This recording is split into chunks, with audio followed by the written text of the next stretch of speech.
Let's say you have a rooted Android device. Odds are that you are not using your rooted Android device to its fullest.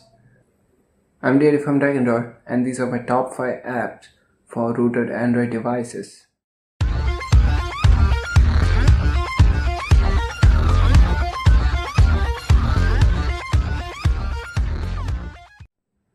So at number 5, we have Flashify. Flashify is a very versatile app. It lets you flash images in zip files like kernels or mod files, files like that. Within the app itself, you don't need to reboot into recovery mode to flash these files, but rather you can flash them from your Flashify app itself.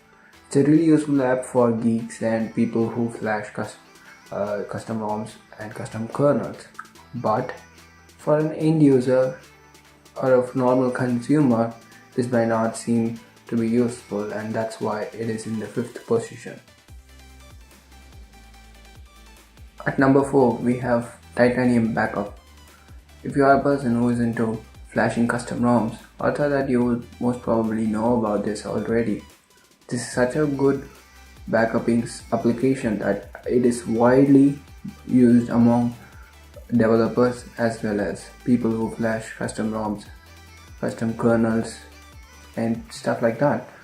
So next time if you are in urgency of taking a backup, do check out Titanium Backup. It's so powerful, it can easily be said as the most, if not the best, backupping application available in Play Store. At number 3, we have Dumpster. So what is Dumpster? It is sort of like a recycle bin for Android. Once you download and enable this application, after that, whatever files you delete, like video, text, or whatever file format it might be, you can recover it from the dumpster. It stores them for a temporary amount of time. It's like it works on the same principle as the recycle bin on the Windows. The files you delete goes to dumpster, and every 1 or 2 weeks, whichever settings you prefer, the dumpster is automatically cleared. That is, the deleted files are permanently deleted every 2 weeks, and if you accidentally delete it, you can recover it before that time period. Let's say you have a kid or a notorious friend who deletes your photos, videos, files, important documents, whatever. Next time you don't need to worry about it. You just make sure that you have Dumpster installed in your Android smartphone. At number 2, we have Link to SD. So this app lets you move applications from internal storage to SD card.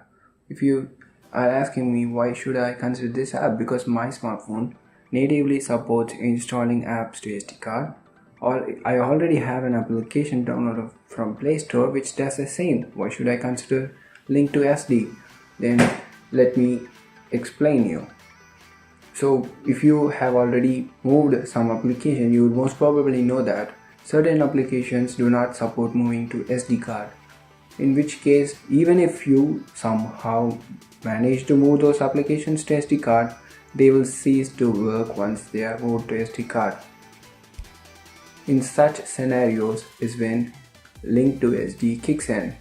So what it does is, even those applications which does not support moving to SD card, Link to SD moves the application to SD card but leaves a link for the application in the internal storage, thereby tricking the application into believing that it is still internally in internal storage.